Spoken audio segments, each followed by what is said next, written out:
So hello and welcome students. आज हम जिस चैप्टर को पढ़ने जा रहे हैं उस चैप्टर का नाम है इलेक्ट्रोस्टैटिक, जो कि हम ऑलरेडी पढ़ रहे थे। इलेक्ट्रोस्टैटिक में जिस टॉपिक को आगे पढ़ेंगे उस टॉपिक का नाम है इलेक्ट्रिक फील्ड। इलेक्ट्रिक फील्ड के बारे में जहाँ तक बात है, आप लोगों को थोड़ी थोड़ी जानकारी अपन पहले से दे रहे थे, उस जानकारी को वापस एक बार रिवाइज करते हैं।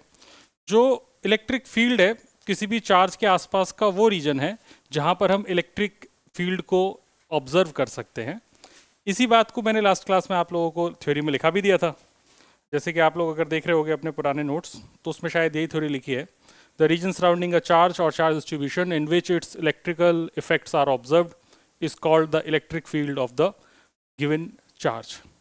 मतलब ऐसा है कि कोई भी एक चार्ज है, आप सुनो आराम से, मैं क्या कहना चाह रहा हूँ। कोई भी एक चार्ज है, क्यू चार्ज है, इस चार्ज के आसपास का ये कोई क्षेत्र है पूरा।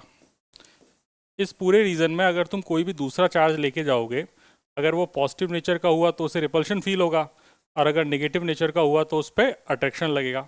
ऐसा होगा कि नहीं होगा? क्योंकि सेम नेचर के चार्ज एक दूसरे को रिपेल करते हैं और अपोजिट नेचर के चार्ज एक दूसरे को अट्रैक्ट करते हैं। तो इस चार्ज के आसपास का जो ये रीजन है, इसको बोला जाता है इलेक्ट्रिक फील्ड। लेकिन हम आने वाले टाइम में जब कभी भी इलेक्ट्रिक फील्ड बोलेंगे तो अपन ने इसको क्या बोला था, क्या समझा जाए उसे हमेशा? Electric field intensity. बहुत बढ़िया, शाबाश। क्यों ऐसा? क्यों? क्योंकि बार बार पूरी बात बोलना पॉसिबल है नहीं, इलेक्ट्रिक फील्ड इंटेंसिटी इंटेंसिटी। तो हम आगे से हमेशा इलेक्ट्रिक फील्ड बोल के काम चलाएंगे, हालांकि इसका एग्जैक्ट मतलब होता है इसके आसपास का वो रीजन। ठीक है भाई, इसी बात को मैंने सिंपल शब्दों में लिख रखा है, it is the region around a charge where another charge experience force. ठीक है, आप दोनों बालिकाएं, इतनी बात समझ में आ गई? ठीक है भाई दोस्त। और कौन नहीं आया था इधर? कनिष्क, कुश। हाँ, मतलब कुछ साल में सीख जाएंगे। हाँ? तुम्हें भी नहीं पता था? ठीक है, तो अभी इतना जो पढ़ लिया इसमें कोई डाउट है? अच्छा, इस एक सेकंड सर लिखना चाहते हैं, पूरा मौका मिलेगा लिखने का, तब तक समझ लो। फिर बात कर रहे थे हम इलेक्ट्रिक फील्ड इंटेंसिटी की। इलेक्ट्रिक फील्ड इंटेंसिटी का मतलब ये था कि हमारे पास जो एक चार्ज है,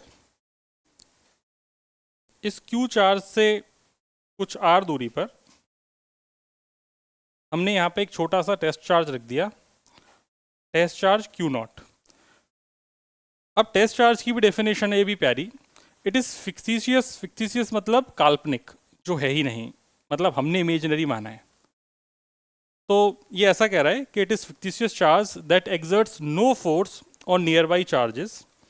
ये जो टेस्ट चार्ज है, ये टेस्ट चार्ज अपने आसपास के फोर्सेस पर कोई फोर्स नहीं लगाएगा, बट ये उस फोर्स को फील कर सकता है। किसी दूसरे पर फोर्स एग्जर्ट नहीं कर सकता, बट वो फोर्स को फील कर सकता है, क्योंकि जो टेस्ट चार्ज है वो टेस्टिंग के लिए यूज हो रहा है।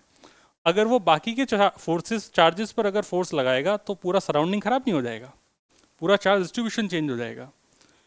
तो इसीलिए इसकी डेफिनेशन बड़ी सिंपल सी है कि ये एक बहुत छोटा सा पॉजिटिव टेस्ट चार्ज है ना। इसका जो नेचर होता है टेस्ट चार्ज का, वो हमेशा पॉजिटिव होता है। तो ये बात लिख रखी है, test charge is an infinitely small positive charge. तो ये एक तो दूसरे किसी चार्ज पे कोई फोर्स नहीं लगाएगा, और दूसरी बात, ये खुद का जो नेचर होगा वो पॉजिटिव नेचर होगा, मतलब इस फोर्स को सिर्फ फील करेगा। तो अब ऐसे फील कराते हैं, तो ये चार्ज इसको इधर रिपेल करेगा क्योंकि पॉजिटिव नेचर का है, और अगर ये इसको रिपेल करेगा तो रिपेल करने पे यहाँ पर एक इलेक्ट्रिक फील्ड, सॉरी, यहाँ पर इस पर एक जो फोर्स लगेगा उस फोर्स की डायरेक्शन ऐसी होगी। यहाँ तक किसी को कोई समस्या नहीं होनी चाहिए थी। अब इलेक्ट्रिक फील्ड इंटेंसिटी की डेफिनेशन ये कहती है कि इलेक्ट्रिक फील्ड इंटेंसिटी है force on test charge per unit test charge. हाँ है ना? और फोर्स एक वेक्टर क्वांटिटी है, तो इलेक्ट्रिक फील्ड भी वेक्टर क्वांटिटी होगी। यहाँ पर हम बोल देंगे कि इसकी जो लिमिट है, जो क्यू नेट है बहुत छोटा है, इन्फिनिटली स्मॉल लिखा ही हुआ है, तो Q naught tends to zero.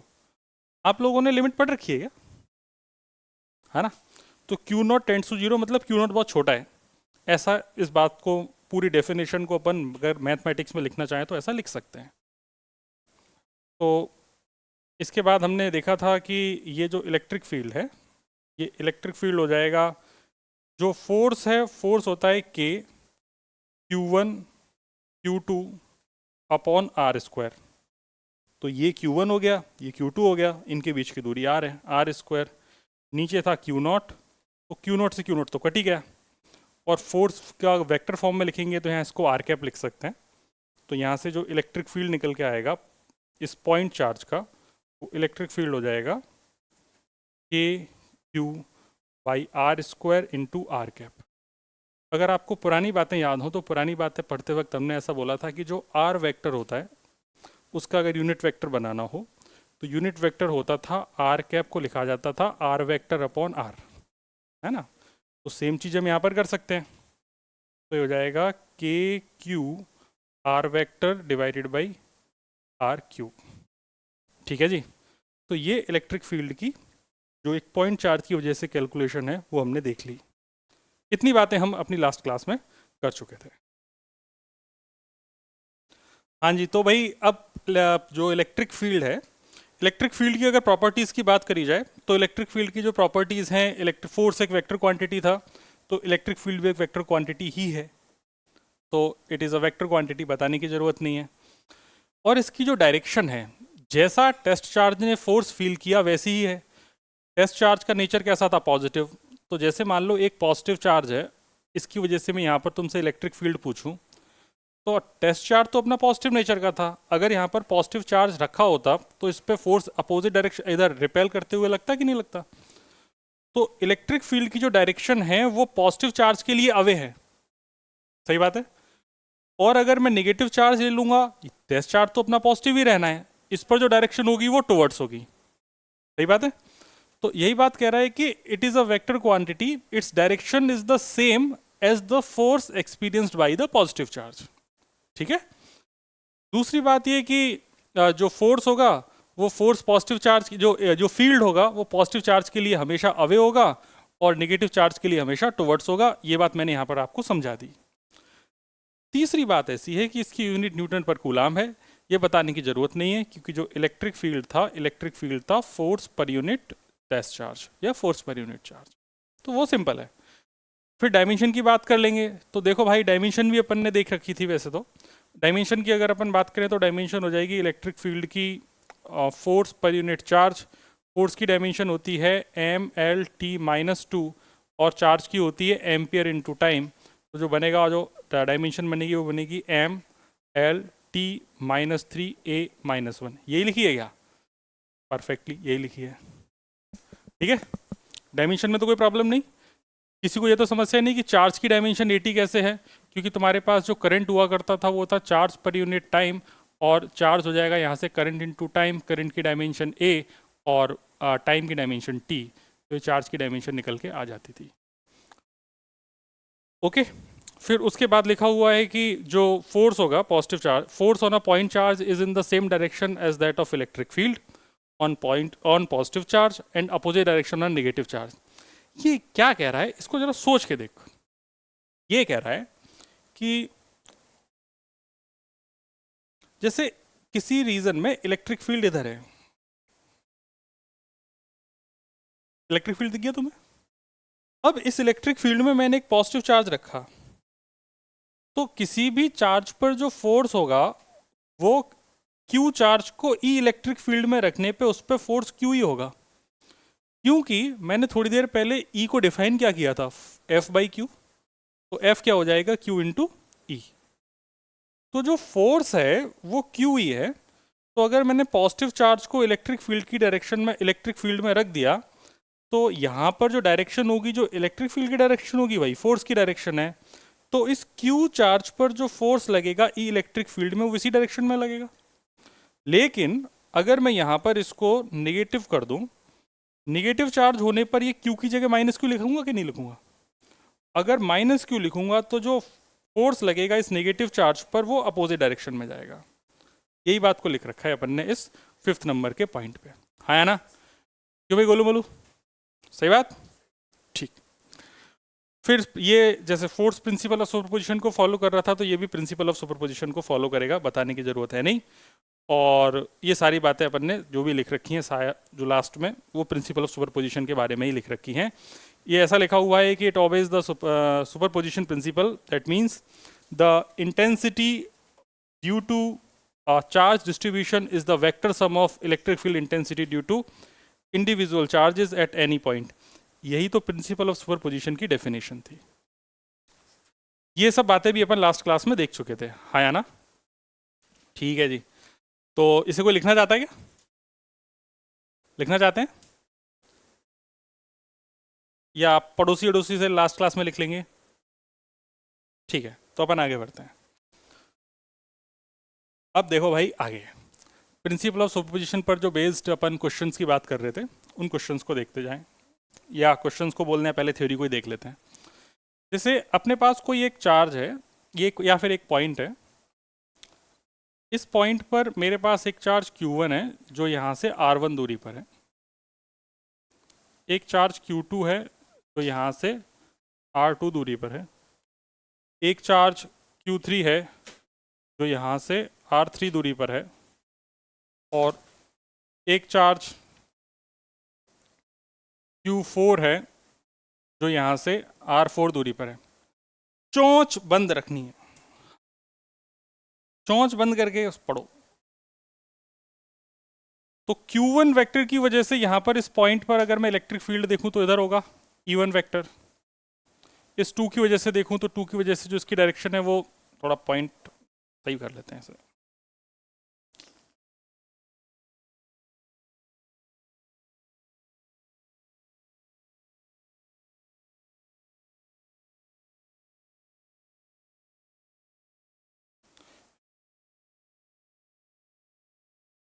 इस Q2 की वजह से जो होगा वो इस डायरेक्शन में होगा, that is E2 vector. Q3 की वजह से इधर होगा E3 वेक्टर, एंड Q4 की वजह से इधर होगा E4 वेक्टर। तो इस पॉइंट का नाम अगर मैं P दे दूं और आपसे बोलूं कि इस E पर नेट इलेक्ट्रिक फील्ड कितना है, तो आप कहोगे देखो सर बहुत सिंपल है, प्रिंसिपल ऑफ सुपरपोजिशन के अकॉर्डिंग जितनी भी इलेक्ट्रिक फील्ड इंटेंसिटी हैं इनको हम वेक्टोरियली ऐड कर देंगे और वेक्टोरियली ऐड करने से मेरा पूरा काम हो जाएगा। अगर ये मान ले और भी होती तो हम उन सबको भी ऐड कर देते। अब इसके बाद तो कुछ बचा नहीं है, अब तो सीधा जो यहाँ पर इलेक्ट्रिक फील्ड होगा वो electric field at point P will be के Q1 अपॉन R1 का स्क्वायर इंटू R1 कैप, या फिर आप चाहें तो इसको क्यूब में लिखना चाहें तो यहाँ पे R1 क्यूब कर देंगे और यहाँ पर R1 वेक्टर लिख देंगे। हो जाएगा के Q2 upon R2 square into R2 cap plus के Q3 upon R3 square into R3 cap plus के Q4 अपॉन R4 का square into R4 cap and so on. इसी को आप प्रिंसिपल ऑफ सुपरपोजिशन कहते हैं। इस पर बेस्ड क्वेश्चंस बड़े प्यारे बनते हैं। आप लोगों को APGP आता है? समेशन ऑफ GP क्या होता है जरा बताना। A R की पावर n-1 अपॉन, और इनफाइनाइट GP का सम क्या होता है? या ये A अपॉन 1 माइनस R होता है। वैसे तो R छोटा ही होगा तभी इनफाइनाइट GP बनेगी, है कि नहीं? तो ये इस पर बेस्ड क्वेश्चन आते हैं GP पर, तो ये आपको फॉर्मूले भी याद रहने चाहिए। ठीक है, छापो इतना, फिर इसके आगे करते हैं। तो देखो इससे आगे की बातें इलेक्ट्रिक फील्ड के बारे में कुछ इंपॉर्टेंट पॉइंट्स हैं। जैसे जो कोई भी इलेक्ट्रिक फील्ड, जो भी कोई भी चार्ज पार्टिकल है, किसी जब भी इलेक्ट्रिक फील्ड में रखा जाएगा तो हमेशा एक फोर्स को फील करेगा, हमेशा। अगर उसके पास चार्ज है तो उस पर फोर्स लगेगा, कोई रोक नहीं सकता है उसको। ठीक है, इलेक्ट्रिक फोर्स लगेगा, हो सकता है कि उस पर इस फोर्स के अपोजिट में कोई दूसरा फोर्स लगा के नेट फोर्स को आप जीरो कर दो, लेकिन इलेक्ट्रिक फोर्स तो लगेगा ही लगेगा। फिर दूसरी बात करते हैं कि electric field decreases in the presence of dielectric and becomes 1/ε0 times, या इसको अगर मान लो अगर परमिटिविटी ε r है मीडियम की, तो 1/ε r टाइम्स हो जाएगा। ये भी अपन देख चुके हैं। ये अगर आप लोगों को याद हो तो इलेक्ट्रिक फील्ड हुआ करता था पॉइंट चार्ज का KQ upon R square. Q को हम K को लिख सकते हैं 1/4πε0 Q अपॉन R स्क्वायर। ये वैक्यूम में था, लेकिन अगर अपन किसी मीडियम की बात कर लेंगे और उस मीडियम का डाइलेक्ट्रिक कांस्टेंट ε r है, तो यही फॉर्मूला बन जाता था 1/4 pi epsilon naught epsilon R Q upon R square.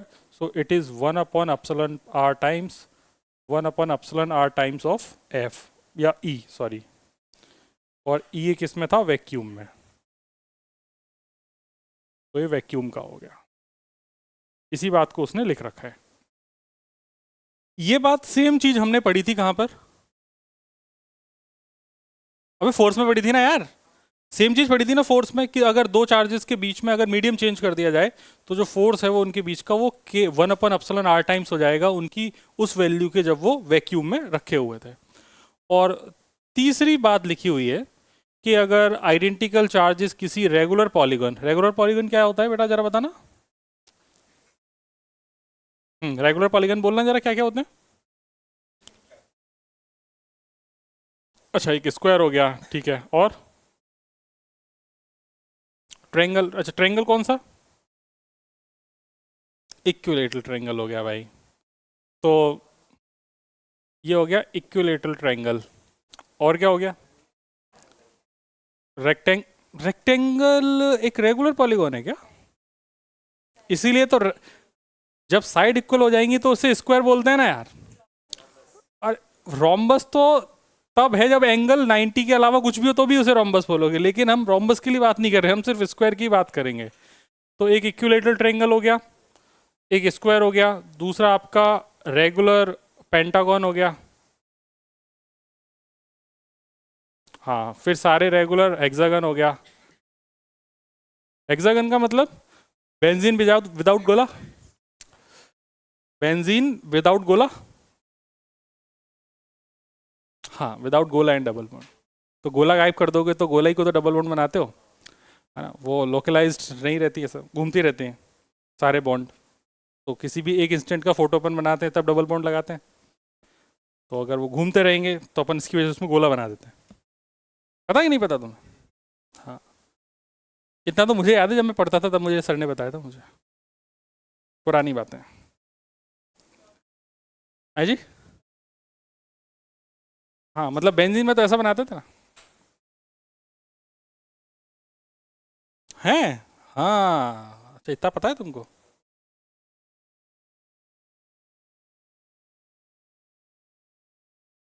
ठीक है जी. तो इतनी बात समझ में आ गई. अब प्रश्नों का दौर शुरू करते हैं. हाँ, डाई इलेक्ट्रिक क्या होता है. अरे देखो देखो देखो, सुनो.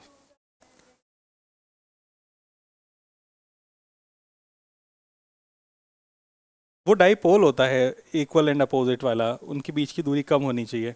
एक्चुअली जो डाई इलेक्ट्रिक कांस्टेंट की बात कर रहे हैं यहाँ पर, डाई इलेक्ट्रिक एक तरीके से समझ लो कि एक मटेरियल है जो इलेक्ट्रिक फील्ड को अपने आप से पास करने के लिए अपोज कर रहा है. मतलब अगर जैसे मान लो तुम वैक्यूम में इलेक्ट्रिक फील्ड बड़ी आसानी से पास हो जाएगा, लेकिन अगर तुम किसी मीडियम में जाओगे, कोई भी मीडियम हो, तो वहाँ पे इलेक्ट्रिक फील्ड को पास होने में कुछ अपोजिशन फील होगा. तो उसको जो अपोजिशन फील करा रहा है वो डाई इलेक्ट्रिक है. जैसे कि तुमने अगर पढ़ोगे आगे, जब कैपेसिटेंस पढ़ोगे तो कैपेसिटेंस के बीच में बोलते हैं हमने एक माइका की शीट लगा दी या डाई इलेक्ट्रिक मटेरियल भर दिया. इसका सिंपल सा मतलब ये है कि हमने नहीं चाहते कि यहाँ पे जो इलेक्ट्रिक फील्ड है वो वैक्यूम के बराबर हो, इलेक्ट्रिक फील्ड पहले के कंपैरिजन में कम हो जाए. तो वो जो मटेरियल की प्रॉपर्टी की कितनी आसानी से मैं अपने आप से इलेक्ट्रिक फील्ड को पास होने दे रहा हूं, वो प्रॉपर्टी कहलाती है उसकी डाई इलेक्ट्रिक. समझ गए. बिल्कुल बिल्कुल. जैसे वाटर का होता है 81, वैक्यूम का होता है 1.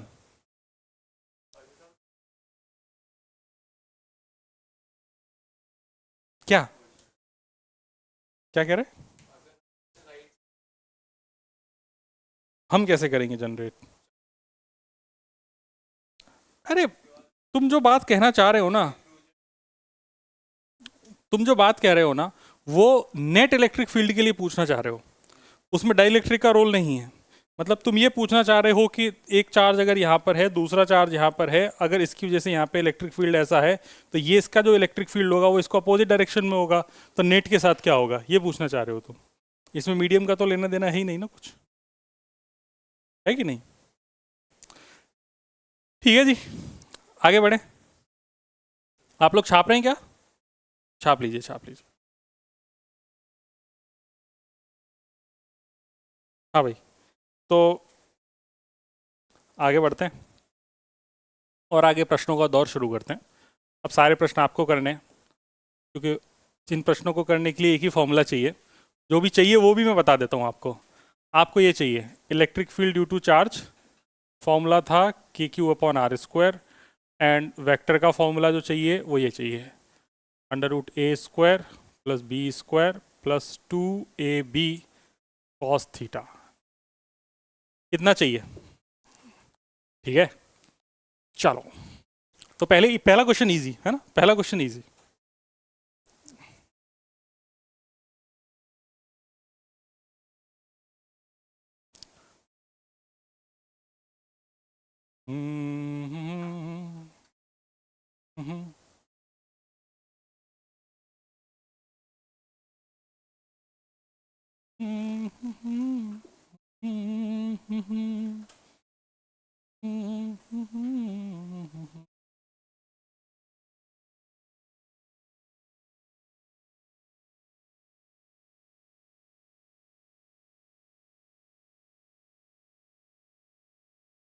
Find electric field at point P। Solve कीजिए।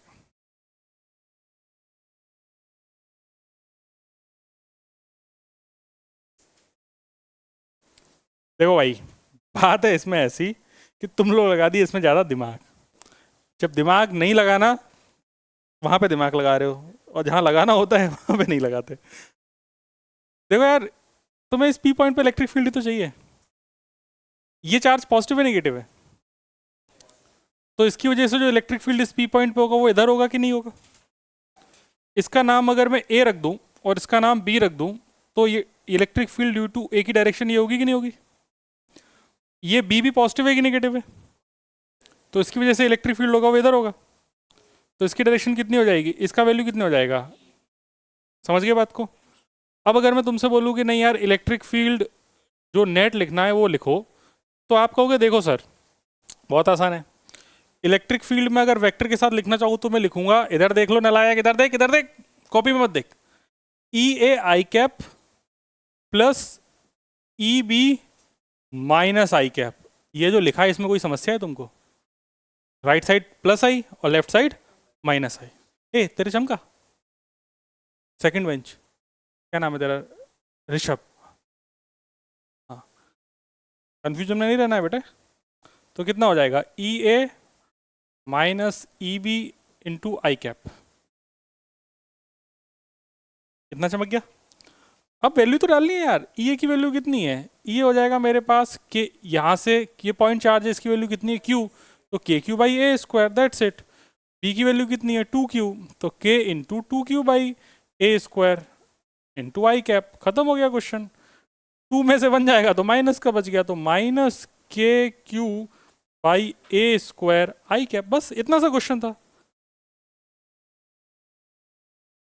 अब बताओ तुम लोग ज्यादा दिमाग नहीं लगा रहे थे, लगा तो दिया था ज्यादा। चलो ठीक है, जिन लोगों से ये क्वेश्चन हो गया वो लोग अगला क्वेश्चन करेंगे। अगला क्वेश्चन मैं इसी में लिख रहा हूँ है ना। यही क्वेश्चन है, इसका अगला क्वेश्चन है ये 2q की जगह अगले क्वेश्चन में इस q की जगह है माइनस q, और उस 2q की जगह है प्लस का 3q, और क्वेश्चन सेम है। करो, जिन लोगों ने कर लिया उनके लिए।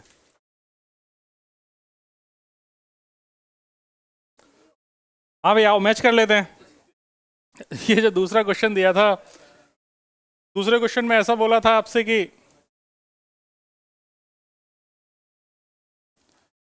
यहां पर है q, अरे दीदी चुप हो जाएंगे, माइनस q, और यहाँ पर 3q, ये पॉइंट P है, यहाँ से यहाँ तक की डिस्टेंस है, और यहाँ से यहाँ तक की डिस्टेंस है।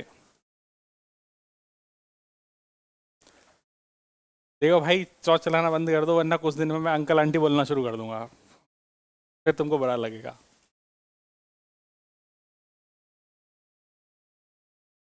तो देखो यार आसान क्वेश्चन है तो। माइनस वाले की वजह से तुमको ऐसा बोला था कि जब भी नेगेटिव चार्ज होगा तो नेगेटिव चार्ज की वजह से टुवर्ड्स होगा। तो ये ए है तो इसकी वजह से ए की वजह से जो इलेक्ट्रिक फील्ड होगा वो टुवर्ड्स होगा। इसमें कोई समस्या? 3Q है, 3Q पॉजिटिव है, पॉजिटिव की वजह से रिपेल करेगा मतलब अपोजिट डायरेक्शन में होगा, अवे होगा, तो इसकी वजह से ई बी इधर आएगा। हाँ या ना? सही है सबका?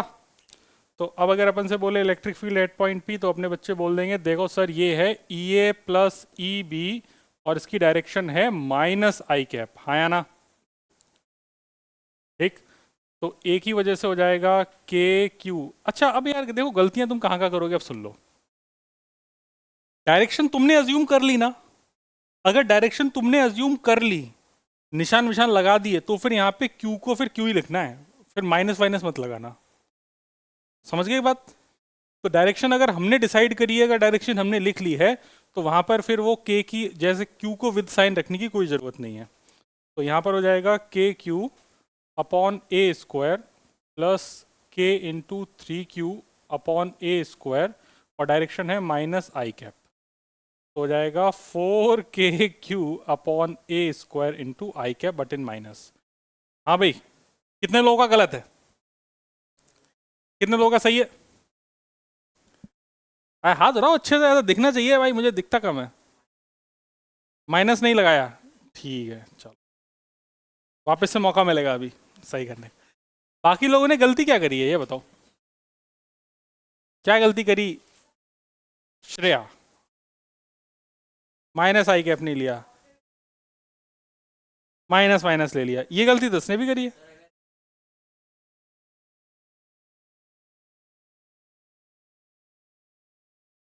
देखो या तो तुम डायरेक्शन के बिना काम करो, तो चार्ज को विद साइन रख देना। लेकिन अगर तुमने चार्ज को अगर डायरेक्शन तुमने खुद डिसाइड कर ली है कि भाई लेफ्ट में होगा राइट में होगा, तो वो तो हमने देख लिया ना, फिर प्लस माइनस तुम उसी हिसाब से लगाया है ना, तो फिर आपने को सिर्फ मैग्नीट्यूड रखने का है। ठीक है, हाँ एक ही बात है, एक ही बात है, कोई फर्क नहीं है उससे। कोई चाहे तो इसको ऐसे भी लिख सकता है माइनस ई ए माइनस ई बी, तो भी सही है, कोई प्रॉब्लम नहीं है। ओके, इसी बात पे अगला क्वेश्चन। ये छापने वाला छाप लिया ना? ठीक है, यही करते हैं।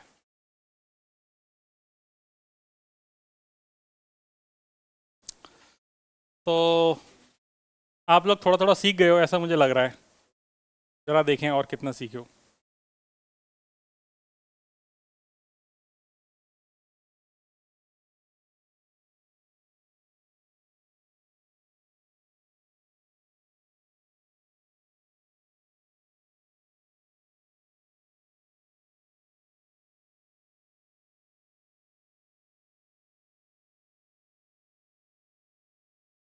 बताइए।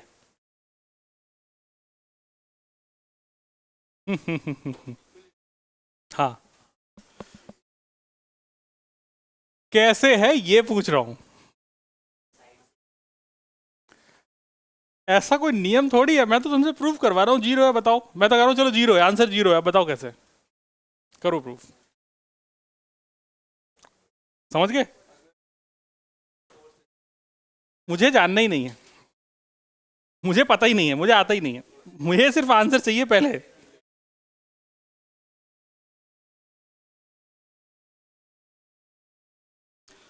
सुनो, देखो यार, जब भी ऐसा क्वेश्चन है जहाँ पर ऐसे अपन बोलें कि नेट कितना होगा, वैसे तो इसका आंसर जो अपन ने बात बोली थी कि अगर रेगुलर पॉलीगन है तो उसके सेंटर पे जीरो होगा, आंसर तुमको पता है। सारे चार्जेस इक्वल हैं, सारे चार्जेस इक्वल हैं, ये रेगुलर पॉलीगन है और इसके सेंटर पे रख दोगे तो नेट कितना हो जाएगा? जीरो। सेंटर पे पूछे तो करने के लिए मैंने क्या किया, ये बात पता है कि अगर रेगुलर पॉलीगन है या ये इक्विलेटरल ट्रायंगल है, ये सारी दूरी बराबर होंगी। कितनी होती है इनकी वैल्यू? ये तो पता ही है सबको। ठीक, अब इस ओ पॉइंट के बारे में थोड़ा सोचते हैं। ठीक है, इस रेड कलर से सोच रहे हैं, ये क्यू चार्ज इसको रिपेल करेगा तो इसमें इधर आएगा, इलेक्ट्रिक फील्ड ई होगा कि नहीं होगा? सिमिलरली ये भी क्यू चार्ज है, ये डिस्टेंस भी आ रहा है तो इसकी वजह से होगा, तो ये भी ई ही होगा, है ना? और ये भी क्यू चार्ज है, ये भी आ रहा है तो ये भी इधर ई होगा। इसमें कोई प्रॉब्लम है क्या तुमको? नहीं। ये बात मैं यहाँ से सिमेट्री से देख सकता हूँ कि ये एंगल 30 है, ये एंगल 30 है, तो ये दोनों 60-60 होंगे। ये भी 60 होगा, ये भी 60 होगा, ये भी 60 होगा, ये भी 60 होगा। इसमें कोई प्रॉब्लम है क्या तुमको? नहीं। कछुओं, कोई प्रॉब्लम है क्या? ठीक। ऋषभ, कोई प्रॉब्लम नहीं। तो इस पॉइंट ओ के बारे में अगर अपन यहाँ पर वापस से जरा इसको गौर से समझना चाहें, तो हम ये कहना चाह रहे हैं कि ये पॉइंट ओ था, इसमें ये ई ई ई इस तरीके की कहानी चल रही है। टोटल एंगल कितना था इसका? 120। तो ऐसे मैंने यहाँ पर ना इनको ऐसे तोड़ दिया, एक वर्टिकल एक हॉरिजॉन्टल लाइन में। ये नीचे ई, इधर ही। तो ये वाला जो टोटल एंगल है ये 120 है, ये वाला 60 है, तो ये वाला कितना बचा? 30। ये वाला 60 है, तो ये कितना बचा? 30। यहाँ तक कोई प्रॉब्लम तुमको? आओ कंपोनेंट कंपोनेंट खेलें। ई का ये vertical component E cos theta होगा, इसमें कोई प्रॉब्लम है क्या तुमको? है? तुमको अगर नहीं पता है तो मैं वापस से बता देता हूँ। जैसे कोई भी एक वेक्टर है, ए वेक्टर, अगर ये एंगल थीटा है तो थीटा वाला कंपोनेंट हमेशा कॉस होगा, और इसके परपेंडिकुलर वाला क्या होगा? साइन, है ना? ये तो रट्टाफिकेशन है, हालांकि तुमने जब वेक्टर पढ़ा होगा तब निकाला भी होगा। ये वाला कंपोनेंट हो जाएगा ई साइन 60। सही बात है, क्योंकि मैंने इसको थीटा माना है, तो ये वाला कॉस हो गया, ये वाला साइन हो गया। सिमिलरली इस ई की वजह से प्लस एक और कंपोनेंट आएगा इधर, वो भी कितना हो जाएगा? ई कॉस 60, और इधर कितना हो जाएगा? ई साइन 60।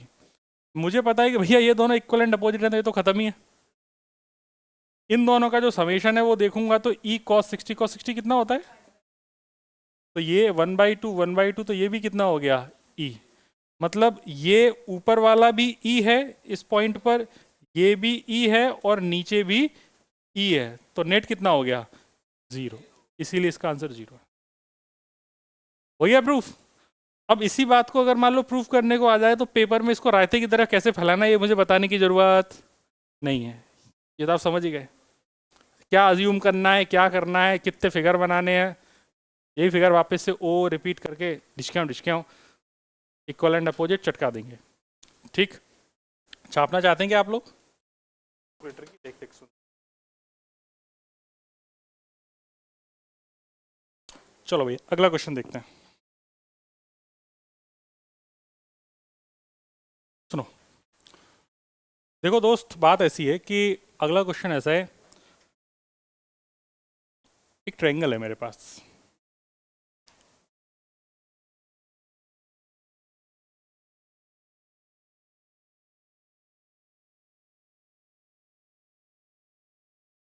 इक्विलेटरल क्यों नहीं बनना है?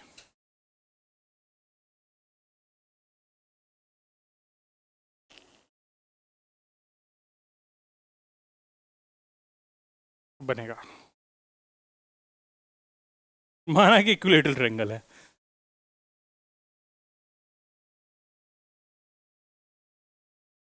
चलो, इस इक्विलेटरल ट्रायंगल को अगर मैं मान लूं, क्योंकि मानना ही पड़ेगा, ये सेलेक्ट क्यों नहीं हो रहा?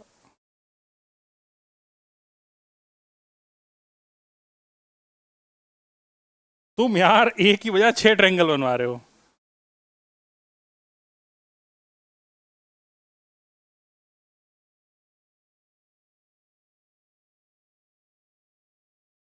बुरा मत मान बेटे।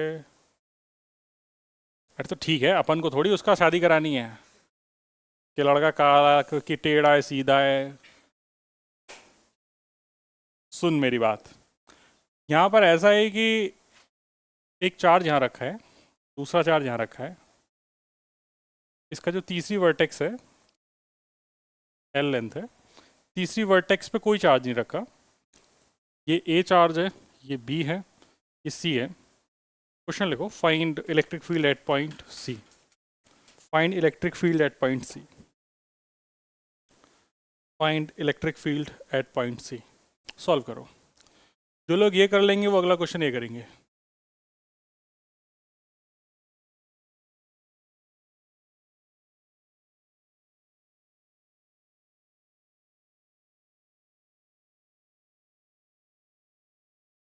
क्वेश्चन सेम ही है, इसका ही सेकंड पार्ट बोल सकते हो।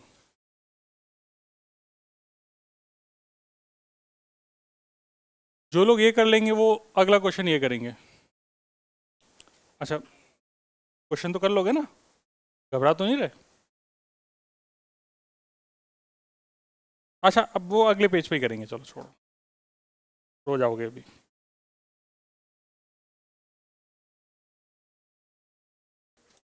देखो भाई, जीरो यार कैसे आएगा, कैसी बातें कर रहे हो, ऐसा थोड़ी होता है। सिंपल क्वेश्चन है, दो ही चार्ज है, दूसरा और पहला, इसकी वजह से इलेक्ट्रिक फील्ड इधर, इसकी वजह से इलेक्ट्रिक फील्ड इधर। अगर मान लो ए वाले की वजह से वाले का नाम मैंने ई ए रख दिया और इसका नाम ई बी रख दिया, इक्विलेटरल ट्रायंगल है तो ये एंगल 60, तो ये एंगल भी कितना हो जाएगा? नजरें बोर्ड से हटाने की जरूरत नहीं है, नजरें हटी दुर्घटना। अरे बोलना, सावधानी, हटी दुर्घटना, हटी। अब देख, ई ए की वैल्यू लिख, ई ए का मैग्नीट्यूड है के क्यू बाई एल स्क्वायर, क्योंकि ये एक पॉइंट चार्ज है, एल डिस्टेंस पे इलेक्ट्रिक फील्ड के क्यू बाई एल स्क्वायर होगा कि नहीं होगा? और ई की अगर अपन बी की बात कर ले तो बी भी हो जाएगा मेरे पास के Q by L square, Q charge L distance पे। इंटरेस्टिंग बात ये है कि अगर इसका नाम मैं ई नोट रख दूं तो ये भी ई नोट ही रहेगा, हाँ या ना? मतलब ये दोनों वेक्टर एक दूसरे के कैसे हैं? मैग्नीट्यूड में इक्वल। अगर दो वेक्टर इक्वल मैग्नीट्यूड के हों तो उनका जो रिजल्टेंट होता था वो होता था 2a cos थीटा बाई 2। चमक गई बात? आगे आंसर तो आएगा ही, आंसर आने से कौन रोक पाया है आज तक? तो यहाँ पर जो नेट इलेक्ट्रिक फील्ड होगा वो इन दोनों के बीच में होगा एंगल बाई सेक्टर पर, जिसको मैंने नाम दे दिया है ई नेट। तो जो ई नेट हो जाएगा इस फॉर्मूले के हिसाब से हो जाएगा 2 E0 कॉस 60/2 कॉस 30 कितना होता है? तो ये हो जाएगा 2 E0 की वैल्यू हो जाएगी के क्यू बाई एल स्क्वायर, और ये हो जाएगा cos 30 √3/2। तो 2 से 2 भी मर गया, तो कितना हो जाएगा √3 के क्यू बाई एल स्क्वायर। तुमको एक और मस्त बात बताता हूँ, ये क्वेश्चन करने के बाद ना, मतलब आंसर निकालना मेरे लिए तो ऐसा है कि मैं हवा में सॉल्व कर सकते हैं अपन लोग, देखते हैं कैसे, ठीक है? कुछ मत लिखो, देखो अब मेरी तरफ देखो, मेरी आंखों से तुम्हें समझ में आ जाएगा मैं क्या कहना चाह रहा हूँ। मैं कहना चाह रहा हूँ कि अगर दो वेक्टर इक्वल मैग्नीट्यूड के हैं तो फॉर्मूला 2a cos θ/2 है। मतलब जब जब एंगल इनके बीच में 60 डिग्री है तो cos 60/2 cos 30 बनेगा। cos 30 कितना होता है √3/2, तो 2a cos 30 हर बार √3/2 ही बनेगा, 2 से 2 कटेगा, तो आंसर ऐसा नहीं लगता कि √3 आएगा हमेशा? तो ऐसे क्वेश्चन का आंसर तो मैं डायरेक्टली √3 के क्यू बाई एल स्क्वायर बोल सकता हूँ ना, पेन उठाने की भी क्या जरूरत है? अगर मुझे आंसर ही बोले कोई कि नहीं आप सिर्फ आंसर बता दो, तो सीधा बोलूंगा angle 60 degree equal magnitude, answer √3f या √3e या √3 के क्यू बाई एल स्क्वायर। समझ गई बात? अगर 120 डिग्री होगा तो सेम, 120 डिग्री पे तो याद कराया था, टेबल बनाई थी कि नहीं बनाई थी? क्योंकि यहाँ पर जैसे ही एंगल 120 होगा 120/2 कितना हो जाएगा cos 60, और cos 60 कितना होता है 1/2, तो 2 से 2 कट गया। ये सारी बातें तब हैं जब तुम्हें ये बेसिक करना आता है, उसके बाद शॉर्टकट्स की बात करेंगे, उससे पहले कोई भी शॉर्टकट की बात अपन नहीं करेंगे। तो पहले बेसिक सीखो, फिर अपन देखते हैं आगे की कहानी। ओके, अगला क्वेश्चन है, वो करना है अगला क्वेश्चन, आंसर चाहिए उसका, सेम आएगा।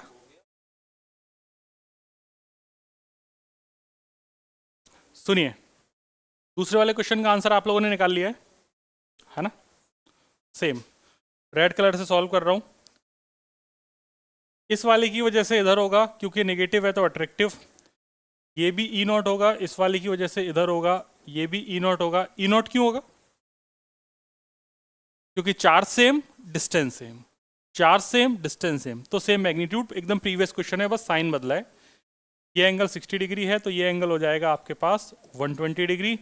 Again e at c will be 2a cos, या ए नहीं है यहाँ पे, ई है, तो 2E0 cos θ/2, मतलब 2E0 cos 60 cos 60 कितना होता है 1/2, इट इज ई नॉट, और ई नॉट हमने किसी एक की वजह से माना है, तो ये हो जाएगा के Q by L square. Direction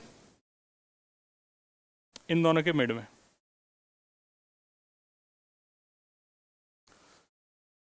कितने लोगों का सही है? अब तो सही हो ही गया होगा सबका। क्या लावण्या, सही नहीं है क्या? है?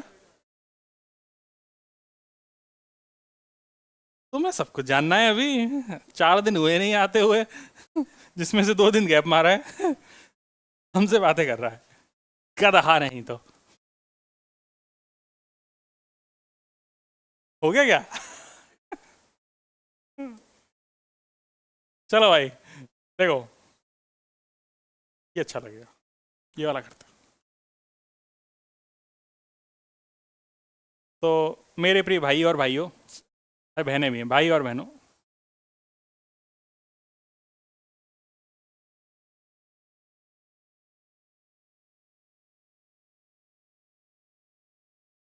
Q q q a b c and d. D पे कुछ नहीं है, तो इसको थोड़ा सा हटा देते हैं, डी पे कुछ नहीं है। L length, find electric field eight D. करो।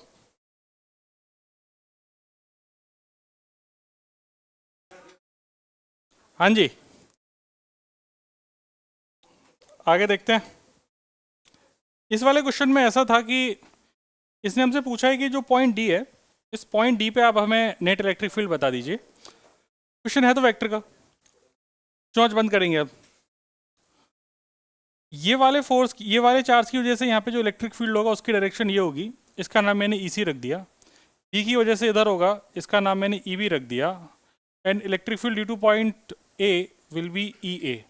यहाँ तक कोई समस्या की बात नहीं है, ये सारे एंगल 45 हैं, हाँ या ना, क्योंकि ये स्क्वायर है अपने पास। ये भी 45 हो गया और ये भी 45 हो गया, यहाँ तक कोई प्रॉब्लम की बात नहीं थी। मैं इन सब की वैल्यू लिख रहा हूँ, जैसे electric field due to point C will be, electric field due to C at point D will be K Q by L square. Similarly electric field due to B K Q by L square. अब कुछ कछुए फैल गए, उन्हें समझ में नहीं आया कछुओं को कि ए से लेके डी तक की जो डिस्टेंस है वो कितनी है। ए से लेके डी तक की डिस्टेंस कितनी होती है बेटा, डायगोनल की लेंथ √2l। ठीक है, बताने की जरूरत नहीं है, क्यों? क्योंकि एल और एल पाइथागोरस से √2l आ जाती है। ठीक, बहुत बढ़िया। तो ई at c will be K Q, अरे सी नहीं यार, ई ड्यू टू ए,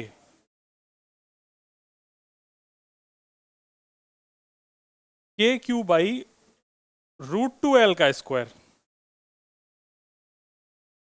पूरी डिस्टेंस का होगा ना? हाँ बिल्कुल सही है, तो k Q upon 2l square आ जाएगा, इसको ओपन करेंगे तो। भाई साहब इतना काम सबने कर लिया होगा, ये सबको सबका सही होगा। ठीक, इंटरेस्टिंग बात यह है कि यहाँ से जो भी डिस्कशन मैं कर रहा हूँ, इस डिस्कशन को अगर आप गौर से देखेंगे तो आप ये पाएंगे, बोर्ड पर नज़र बना के रखिए, ई सी और ई बी एक दूसरे के बराबर हैं, हाँ या ना? तो मैं ऐसा बोल सकता हूँ कि जो ई सी होगा, E C is equal to E B है, इसको अगर मैं ई नोट बोल दूँ तो किसी को कोई भी समस्या होने वाली नहीं है। ऐसा अज्यूम कर लिया मैंने। मैं ऐसा अज्यूम इसलिए करता हूँ ताकि मेरी कैलकुलेशन फास्ट हो जाए, बाकी और कोई मतलब नहीं है। फिर दूसरा मैंने अज्यूम कर लिया कि ई जो ड्यू टू ए है, ऐसा जैसे ही मैंने मारा है तो वो ई नॉट बाई 2 हो गया। गौर से देख, तुमने ई नॉट किसे माना है, के क्यू बाई एल स्क्वायर को माना है ना, तो ये आपका के Q by L square by 2, तो कितना हो गया, ई नॉट बाई 2। ये मैंने माना था किसे, ई नॉट, के क्यू बाई एल स्क्वायर को ई नॉट माना है। यहां तक कोई भी समस्या तुमको है तो मुझसे बात करो। ऐसा अज्यूम करने से मेरी ज़िंदगी में कितनी आसानी हो गई अभी तुम्हें समझ में आएगी। ये पॉइंट डी के बारे में ज़रा सोचा जाए तो इधर ई नॉट था, इधर ई नॉट था, इन दोनों का जो रिजल्टेंट आएगा वो √2 ई नॉट आएगा। कोई प्रॉब्लम है क्या तुम्हें इस बात से? नहीं। और इस डायरेक्शन में पहले से इस डायरेक्शन में तुम्हारे पास एक चीज थी जो था तुम्हारे पास ई ड्यू टू ए, सही बात है। तो अब अगर तुमसे बोला जाए कि ई नेट बताओ, तो ई नेट बोलोगे इन दोनों का रिजल्टेंट तो तुमने निकाल लिया रूट टू ई। रूट टू ई कैसे निकाला? तुम्हें पता है कि भैया जो रिजल्टेंट होता है अगर दो वेक्टर थीटा 90 डिग्री है तो under root A square plus B square होता है, और अगर यहाँ पर ए और बी बराबर हो जाएं तो यही रिजल्टेंट हो जाता था वेक्टर में under root A square plus A square, मतलब अंडर रूट टू ए स्क्वायर, मतलब रूट टू ए। ये बात बार बार मैं बता रहा हूँ, कितनी बार बताऊँ, अब बताने की जरूरत पड़ेगी क्या? याद हो गया ना? ठीक, बहुत बढ़िया। तो यहाँ पर जो ई नेट लिखूंगा वो मैं लिखूंगा E A plus root two E naught, हाँ या ना? और ई ड्यू टू ए की बात कर रहे हैं तो वो ऑलरेडी तुम्हारे पास कितना है, ई नॉट बाई टू तुमने अज्यूम किया है, ये हो गया रूट टू ई नॉट।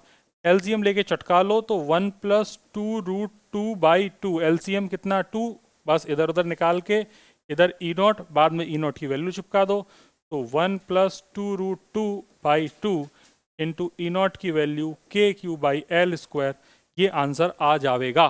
कितने लोगों का सही है? हाथ उठाओ। बहुत सही, सिर्फ 3 लोग, 4, 3, 2, 2, 4। तुम्हारा क्या गड़बड़ है? ठीक है, कोई बात नहीं, वो भी सही है। अब बताओ कितने लोगों ने क्या गड़बड़ करी, मुझे आंसर चाहिए इस बात का कि तुमने गड़बड़ क्या करी है। सभी लोगों की जो कॉमन गलतियां हैं वो एक ही है कि हमें सर वो वेक्टर को कैसे ऐड करना है वो थोड़े बुद्धि में नहीं आया।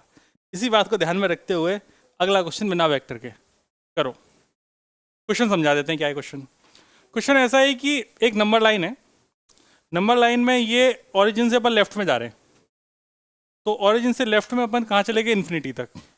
हमने यहाँ पे x बराबर माइनस ए पे एक चार्ज को रख दिया q, फिर दूसरे चार्ज को माइनस टू ए पे रख दिया, तीसरे को माइनस फोर ए पे, चौथे को माइनस एट ए पे, और ऐसे इन्फाइनाइट चार्जेस रख दिए।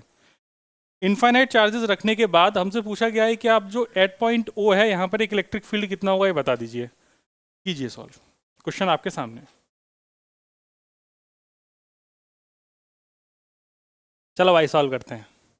मुझे पूरी उम्मीद है तुम लोगों से हो गया होगा, सबका आंसर सही आया होगा, और उम्मीदें तो टूट सकती हैं, है ना? उम्मीदों का क्या है। शुरू करते हैं। एक पक्की बात है कि भाई इस क्यू की वजह से जो भी इलेक्ट्रिक फील्ड होगा वो इधर होगा, मैं इवन बोल दूं। अगले क्यू की वजह से जो इलेक्ट्रिक फील्ड होगा वो भी इधर होगा, इसे E2 बोल दिया। इसकी वजह से E3 होगा। ऐसे ही जितने भी इलेक्ट्रिक फील्ड होंगे इन सब की डायरेक्शन प्लस आई में होगी, ये तो पक्की बात है। तो यहाँ पर अगर मैं बोलूँ कि electric field at point o, तो वो सिंपली इन सभी का समेशन होगा कि नहीं होगा?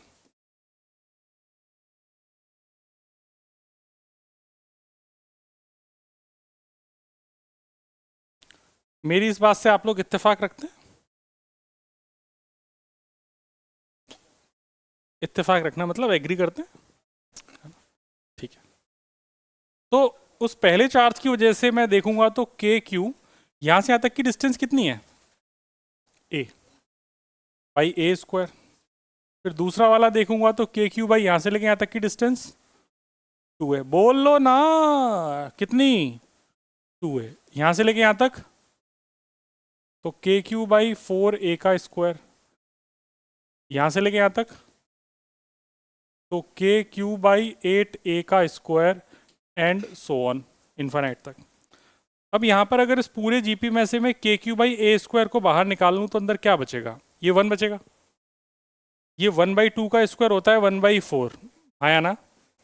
1/4 का स्क्वायर होता है 1/16, 1/8 का स्क्वायर होता है 1/64, एंड सो ऑन, कहानी चलती रहेगी इन्फाइनाइट तक। इतना समझ में आ गया तुम्हारे? इसके बाद क्वेश्चन खत्म हो गया। ये जो अंदर लिखा हुआ है ये है GP, infinite GP. Infinite GP में जो इसकी फर्स्ट टर्म होती है उसको ए से रिप्रेजेंट करते हैं, फर्स्ट टर्म है आर, और small r is called common ratio. इसका कॉमन रेशियो कितना है? 1/4। आप में से कितने लोगों को जीपी नहीं पता है? जो नहीं पता है वो हाथ उठाओ, तो ही मैं बताऊंगा, वरना मैं नहीं बताऊंगा, ठीक है। जीपी क्या होता है पहले उसे समझ लो। जीपी ऐसा है कि जैसे मान ले एक कोई टर्म है तुम्हारे पास, सपोज करो 1। अब 1 में मैं कुछ अगले कोई कांस्टेंट मल्टीप्लाई कर दूं, तो जैसे मान ले मैंने 2 मल्टीप्लाई किया तो अगली टर्म क्या मिल गई, 2। सेम कांस्टेंट मैंने अगली में मल्टीप्लाई किया तो कितना बन गया, 4। फिर 4 में फिर 2 मल्टीप्लाई किया तो कितना हो गया, 8। 8 में फिर 2 मल्टीप्लाई किया तो कितना हो गया, 16। 16 में 2 मल्टीप्लाई किया तो कितना हो गया, 32। जो मैं कांस्टेंट मल्टीप्लाई कर रहा हूं उसको बोला जाता है कॉमन रेशियो। क्या बोला जाता है, कॉमन रेशियो। इसको रिप्रेजेंट करते हैं आर से। जैसे इस ऊपर वाले क्वेश्चन में कॉमन रेशियो कितना है, 2। मैंने कितने से मल्टीप्लाई किया, 2 से। फर्स्ट टर्म को रिप्रेजेंट किया जाता है ए से। ए है यहाँ पर 1, इतना चमक गया। और इनफाइनाइट जीपी का समेशन इसलिए लिखाया था, वो होता है ए अपॉन 1 माइनस आर। हालांकि ये ऊपर इनफाइनाइट जीपी नहीं है। एन होता है नंबर ऑफ टर्म्स, जैसे एस एन का फॉर्मूला था a upon 1 minus r raise to power n upon 1 minus r, या फिर आगे पीछे भी लिख सकते हो, कोई प्रॉब्लम नहीं। ओके, तो अपन को काम इससे है क्योंकि वहां पे इनफाइनाइट टर्म है। अब अपनी बुद्धि खोल के बताओ, वो बच्चे जिनको नहीं पता था, इस वाले में कॉमन रेशियो 1/4 है कि नहीं है, आया ना? क्योंकि इस वाली टर्म में 1/4 मल्टीप्लाई किया तो ये मिली, इसमें फिर 1/4 मल्टीप्लाई करूंगा तो ये मिलेगी, फिर 1/4 मल्टीप्लाई करूंगा तो ये मिलेगी, हाँ है ना? ओए वैष्णव इधर देख, क्या छाप रहा है, समझने की बात है ना यार अभी। तो यहां पर हम बात कर लेंगे ई नॉट। तो पहली टर्म तो ये तो हो गई तुम्हारी के क्यू बाई ए स्क्वायर, इसमें तो कोई समस्या की बात नहीं है। अब आओ इनफाइनाइट जीपी। इनफाइनाइट जीपी का सम जो हुआ करता था वो हुआ करता था ए अपॉन 1 माइनस आर। इसकी जो फर्स्ट टर्म है 1 है, कॉमन रेशियो 1/4 है। सॉल्व हो गया, आंसर आ गया। तो ये हो जाएगा के क्यू बाई ए स्क्वायर, ये हो जाएगा 1/3/4। 4 ऊपर चला जाएगा तो आंसर हो जाएगा 4 k³/3 a स्क्वायर। ये गणित तो आता है ना, 1 माइनस 1/4 कैसे आया 3/4, है ना? ठीक है, ये ऐसा क्वेश्चन था, इजी सा, कर लेंगे आगे, खत्म।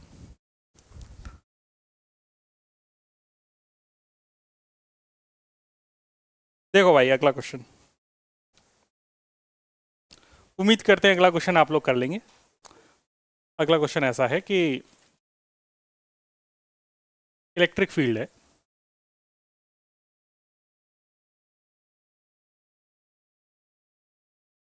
इस डायरेक्शन, ठीक है। इस ई इलेक्ट्रिक फील्ड में मैंने एक चार्ज क्यू को रख दिया।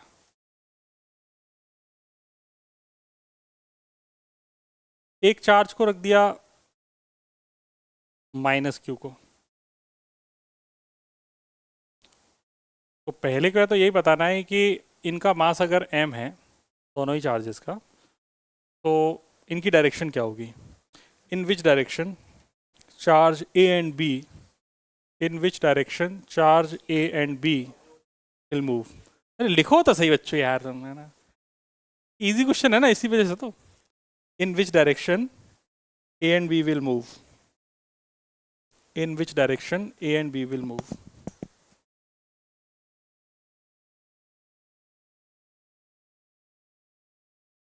पहला पार्ट हो गया,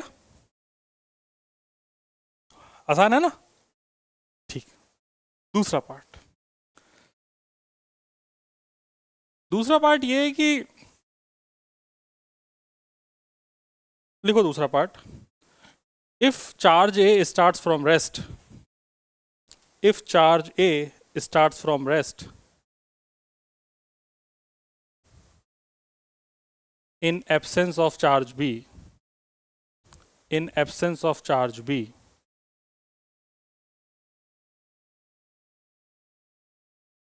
if क्या लिखा, if charge in absence of charge B, then find distance traveled, then find distance traveled by the charge A in first 5 seconds, in first 5 seconds। कीजिए। तो भाई देखो क्वेश्चन तो बहुत आसान है। पहले वाले में तो उसने डायरेक्शन पूछ रखी है, तो ए पे जो फोर्स लगेगा पॉजिटिव चार्ज पे इलेक्ट्रिक फील्ड की डायरेक्शन में लगेगा क्यू ई, तो इधर भाग जाएगा। नेगेटिव वाले पे अपोजिट लगेगा, क्यू ई तो लेफ्ट में चला जाएगा। ये कोई बड़ी चीज़ नहीं थी। हालांकि इनका आपस में इंटरेक्शन है वो अपन ने काउंट में नहीं लिया है, वो लेना भी नहीं है। वो आपस में इंटरेक्शन अगर लेना होगा ना तो फिर वो अलग से तुम्हें थोड़ा सा ज्ञान की बात कर देगा कि बहुत पास पास रखे हैं, इतनी दूरी पर रखे हैं, वो सब बता देगा। खैर, हम इसके सेकंड पार्ट में इंटरेस्टेड हैं जिसके लिए हमने क्वेश्चन दिया है। सेकंड पार्ट में ऐसा है कि चार्ज सिर्फ ए बचा हुआ है, बी चार्ज को उड़ा दिया, प्लस क्यू चार्ज है जिसका मास एम है, ये इधर जाना चाहेगा क्योंकि इस पर जो फोर्स लगेगा वो इधर लगेगा। इसको अगर मास से डिवाइड कर दूं तो इसका एक्सेलरेशन मुझे पता चल जाएगा, क्योंकि मुझे पता है कि जो एक्सेलरेशन होता है वो होता है फोर्स अपॉन मास। फोर्स इस पर क्यू ई है और मास इसका एम है, तो इसका एक्सेलरेशन पता चल गया। इसने प्रश्न में बोल रखा है कि रेस्ट से स्टार्ट हुआ है, तो इसका मतलब u बराबर 0 क्वेश्चन में गिवन है। एक्सेलरेशन की इंटरेस्टिंग बात यह है कि एक्सेलरेशन कांस्टेंट है। जब एक्सेलरेशन कांस्टेंट होता है तो हम इक्वेशन ऑफ मोशन को लगा सकते हैं। इक्वेशन ऑफ मोशन कहती है s बराबर यू टी प्लस, है ना, लाइक हो बोलो यू टी प्लस। हाँ, ये तो रट्टा मार रखा है ना। तो ये पहली टर्म हो गई 0।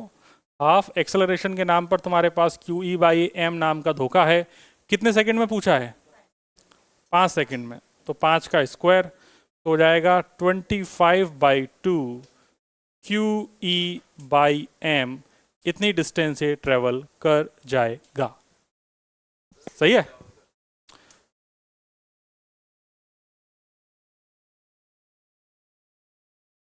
सुनो, कितना हो गया?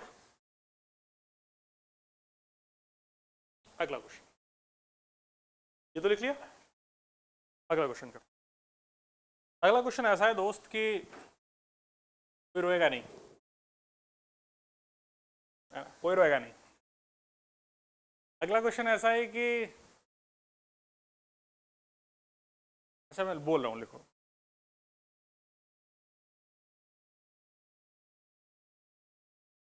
How much electric field should be applied in which direction? How much electric field be applied in which direction so that he can suspend, so that we can suspend a charge particle freely of charge q and mass m, of charge q mass m, charge q and mass m। अरे जो charge particle है उसका charge Q है, मास है, बस इतनी सी बात है।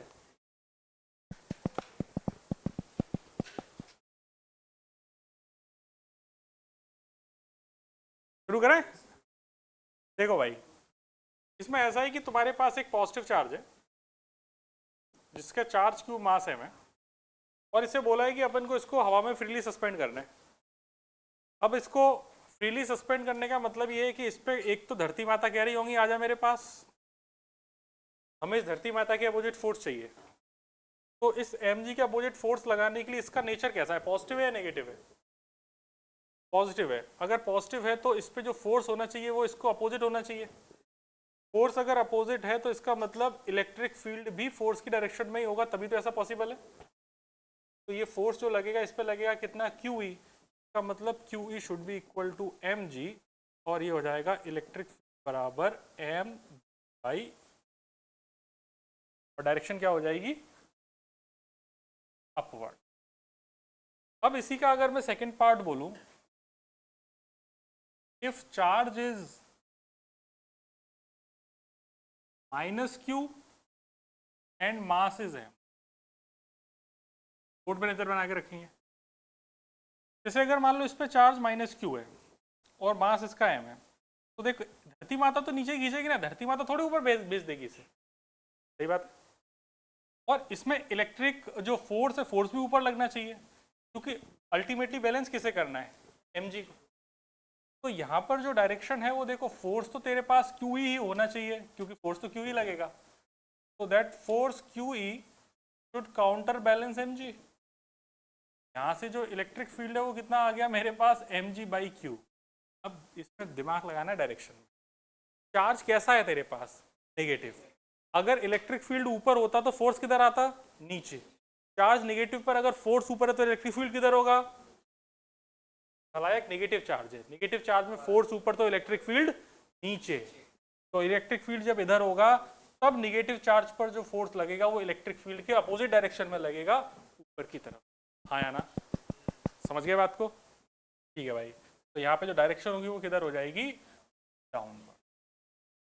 तो ध्यान रखना इस बात का कि एक्सटर्नल इलेक्ट्रिक फील्ड में जब हम पॉजिटिव चार्ज को रखते हैं तो फोर्स डायरेक्शन में लगता है इलेक्ट्रिक फील्ड की, और नेगेटिव चार्ज को रखते हैं तो अपोजिट डायरेक्शन में रखा है। बस इस बात को अपन ने यहाँ पे इस्तेमाल किया है।